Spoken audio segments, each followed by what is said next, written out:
1.7 sotuv 5 ta xonadan iborat 2 qavatli uyimiz. Uyimizning narxi $85,000.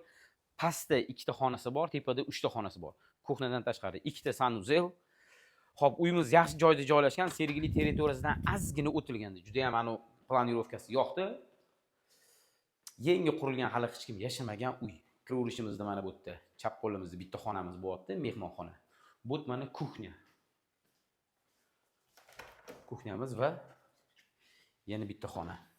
Spalni sifatida foydalansa bo'ladi. Ichkarida sanuzel. Ikkinchi etajga chiqamiz. Xo'p, ikkinchi qavatimiz, uyimiz 100% pishgan g'ishtdan bo'lgan va 100% tepli pol. Ikkinchi qavatdagi mehmonxonamiz. Ko'rishimiz mumkin. Va bu yerda mana yana bitta xonasi bor. Uyimiz yangi qurilgan, o'sha nima deydi, svetga litsovoy shotlarni tayyorlash jarayonlari olib borilyapti. O'shani hisobiga hozircha svetimiz yo'q. Bu yerda mana yana bitta xonamiz, sanuzel va bu yerda chiroylikkina, shinamgina balkonchasi. Eslatib o'tamiz, uyimiz 2 qavatli uy, 1.7 sotiqqa tushgan 5 ta xonasi bor. Uyimizning narxi $85,000. Bizani kuzatinglar, sizlar bilan uychi bolalar.